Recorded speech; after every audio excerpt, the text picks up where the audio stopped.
July 22nd, we celebrate the feast of St. Mary Magdalene. Yes, I said feast because Pope Francis elevated the memorial of Mary Magdalene to the liturgical rank of a feast, due to the fact that she was a woman who was the first witness of the risen one.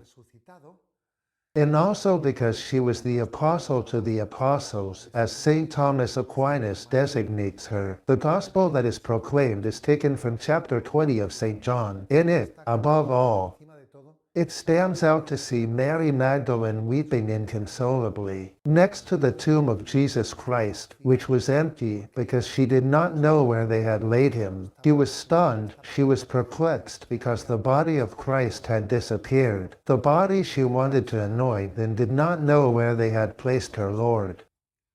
These tears of Mary Magdalene are so striking that they have given rise to a proverb, a saying in the Spanish language, which is formulated as follows: to weep like a Magdalene. What does it mean to weep like a Magdalene? It means to weep profusely, to weep inconsolably. Well then, why was Mary Magdalene weeping? There, an angel, who was next to the tomb, asks her, "Woman, why are you weeping?" And her answer should remain engraved in our hearts.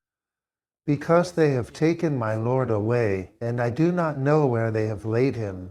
In reality, the only thing in this life that should cause us suffering, weeping, and tears is that Jesus is not with us, that God is not with us. This is the cause of man's sorrow. If God is with us, who can be against us? But of course, Mary Magdalene feels that she feels that Jesus at that moment is no longer with her, and so she weeps inconsolably. But her sorrow had a mistake at its root. Jesus was indeed with her, Jesus had risen. And therefore, Magdalene's sorrow is transformed into the consolation of recognizing the risen Jesus. When he speaks her name and says, "Mary," and she then opens her eyes and recognizes the presence of the one she thought was absent, that is what happens in our lives. We are called to find our consolation in the presence of God, in the fact that Jesus is with us.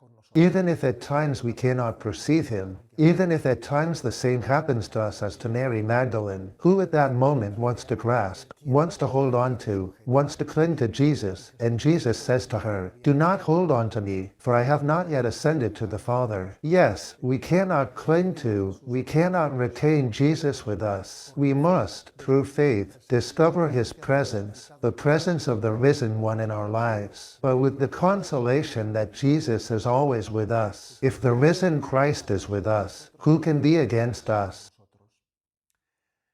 The Gospel concludes that once Mary Magdalene has been consoled by the presence of the risen Christ, it concludes saying that Mary announced to the disciples, "I have seen the Lord." And she told them this. She is therefore the apostle to the apostles, the one who has been consoled. By that embrace with the risen Christ, she is called, we are called, to proclaim to the whole world that Christ is risen,